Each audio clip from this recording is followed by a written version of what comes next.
Yo, what's up, y'all? Welcome back to undergroundwellness.com. Today we have some very, very special guests, the co-authors of Deep Nutrition, Why Your Genes Need Traditional Food, Dr. Cate and Shanahan, as well as the grumpy chef today, Luke Shanahan. And today they're going to show me and you how to make beef bone broth. Is it beef bone broth or is it stock? What are we making here?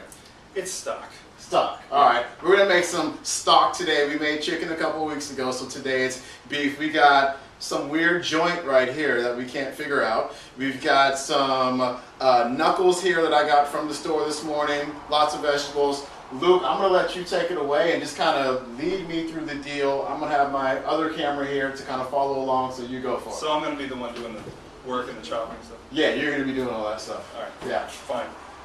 That's why we brought it. Whatever. Fine. I'll do it. So what's our first step here? I'm gonna kind of step out and I'm just gonna kind of narrate. So what's our first step here? All right. I hate doing this. I can't be the grumpy chef. I'm going to tell you to cheer up right now. All right. I'm going to cheer up. I'm not really the grumpy chef. I'm the happy chef. I can't be grumpy around Sean and around this beautiful stock. So we're going to make stock. Grumpy chef's gone. Happy chef's here.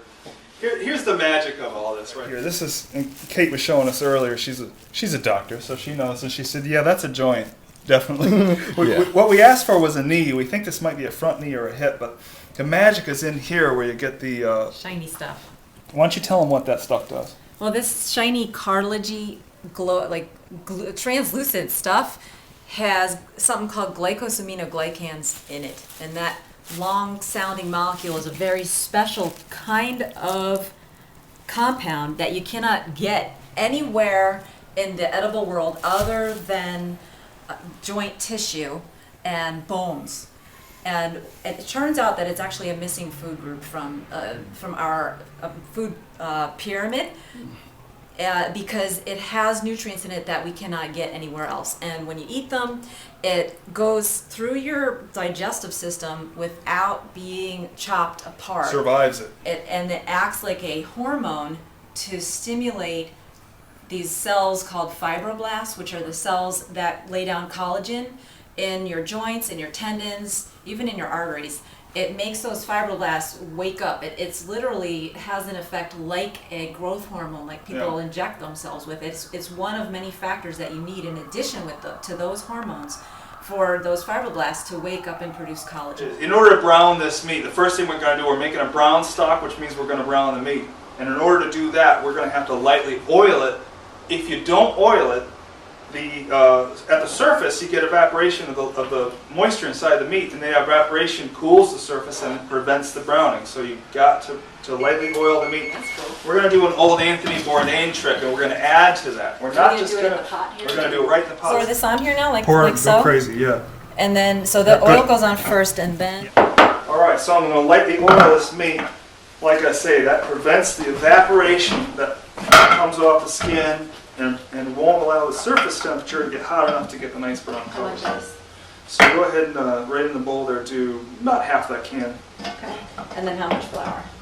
And just go ahead and pour in about a tablespoon of flour. Not quite a tablespoon. I'll tell you when to stop. So any kind of flour. Any kind of flour. So I think we got some kind of spelt flour here. Now I got some flour mixed in with this. This is tomato paste, and I'm going to just rub this around in here. I love that. This is such an inexact science, and I'll tell you a couple of aspects of that later on. That smells really good. It's all ready.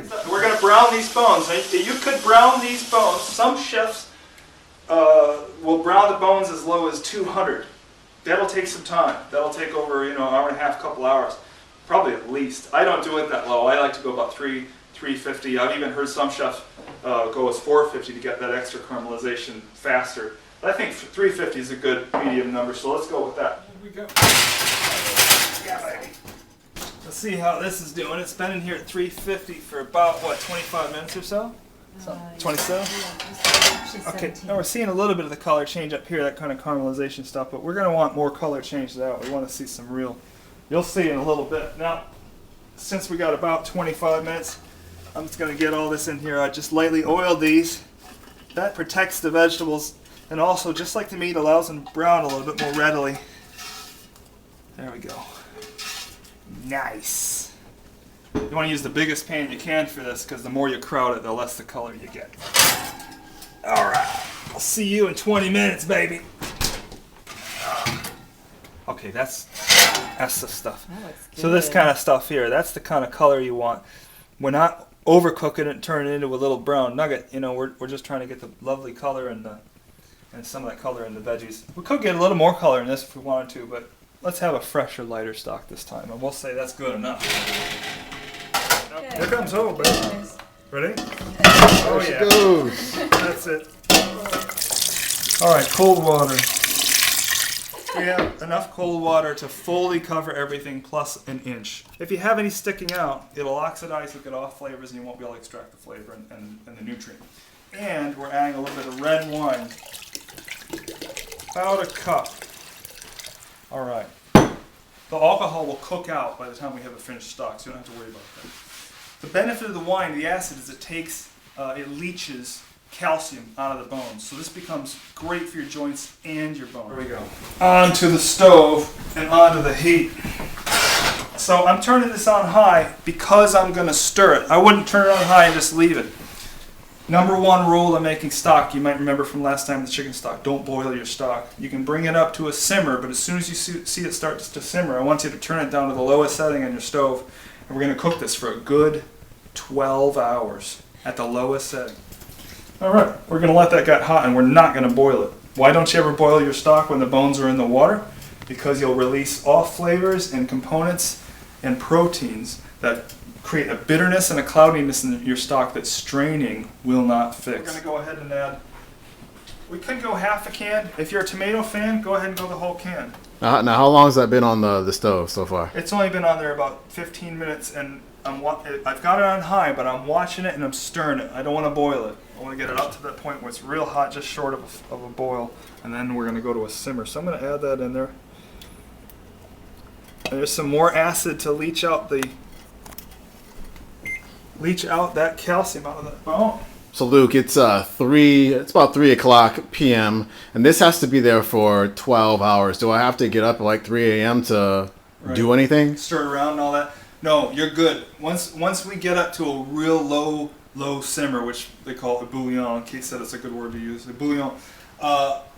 Once we have it seeping at that almost boiling temperature, we're not going to cover it completely ever. But let's say it's getting late at night, you want to go to bed and you want to have it going for the 12 hours.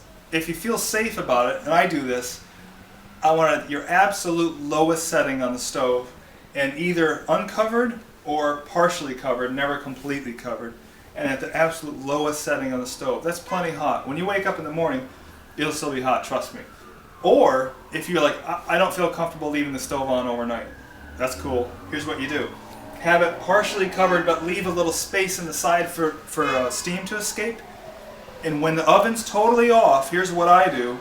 I take a couple of towels and wrap around the outside of the pot as an insulator. And believe it or not, when you have, this is a 5-gallon pot that you have, right, Sean? So we have a 6-gallon pot I used to use for brewing beer. That's a big pot. You know how long that takes to cool down? Long time. So we just turn it off, put the lid partially on, everything's off. We surround it with towels as an insulator. We wake up the next morning, 8 o'clock, it's still steaming hot. Then I can turn it on again, go another few hours or whatever I want to do, and go to the next process. So it's the next day, and I just got off the phone with Katie and Luke. They said it's time to put the spices, the dry spices, in the tea ball. So that's one of those little tea balls you might use for your tea. So put the peppercorns in there, and I'm gonna throw some thyme in there as well. Just load it up. But yeah, that's what it looks like right now. So I'm just gonna go ahead and take the ball and drop it in there, and we're just gonna let it hang for an hour. In about a half hour, as a matter of fact, I'm gonna put in the dry spices like the bay leaves as well as the parsley. But this will go right now for a half hour. I put that stuff in, let it go for another half hour. Katie and Luke will be here by then, and then we'll show you how to finish it all up. Okay, we're gonna take out the big chunks first. You can see the meat just falling off of there. And getting the major chunks before we go our final. Look how clean that got. Wow. Yeah, That is beautiful. There's the marrow, and that flavored it. Oh wow. Yeah. That's ew. Yeah, that's marrow. Got the big stuff out. still plenty hot, and I like to do the straining when it's hot, you know, not so hot that you're going to get burned, but if you let it get to room temperature first, it has all the fat and the collagen tends to clog up your strainer. So still hot, time for straining. Nice and slow. Whoa, it's coming out them holes. Let me lower it down. All right. This is still plenty hot. Now, best case scenario, if you live where there's snow outside, you already know what to do. You put you just for a minute, you cover it enough. You don't, when it's still hot like this, you never want to put the cover all the way on, but you want to cover it enough that it doesn't spill, or at least be real careful with it. And you can put it out in the snowbank out your back, out your back door. And if you take a spoon and move it around a little bit in the snowbank or an ice bath, like a sink, you can fill it up with ice and water. And if you turn this around a little bit and move the ice water around a little bit, after about 10 minutes, it's going to bring it down, not to room temperature, but pretty close. That's how they'd like you to do it in a restaurant. They don't like, in a restaurant setting, they don't like things to be around room temperature, sitting around, because that's how bacteria can grow. I don't worry about it so much at home, but if, to be technically, safe and all that, you want to get it as cool down to room temperature and then in the fridge just as soon as you possibly can. For us, we're just going to put it on cooling racks and let it cool down on its own for now. Dr. Cate, Luke, thanks so much for the lesson on how to make beef bone broth. So it's cooling down right now. I'm just going to put this in the refrigerator, right? And then I'm going to put it in the freezer after that so I can just kind of store it wherever I need it. Perfect. Easy. Easy peasy. That's actually a lot easier than I thought it would be. Kind of like the chicken stock. Chicken stock is pretty simple. Yes. We make them so complicated in our minds, but it's really not that big not that hard. It's going to give us stock forever, it seems like. And so, really cool. My man, give me some knuckleage. Knuckleage. Good stuff. Co-authors of Deep Nutrition. Check them out on their website, drcate.com. It's like right here, and trimprogram.com. Thank you so much. Thanks, Sean. Thanks, Peace, y'all.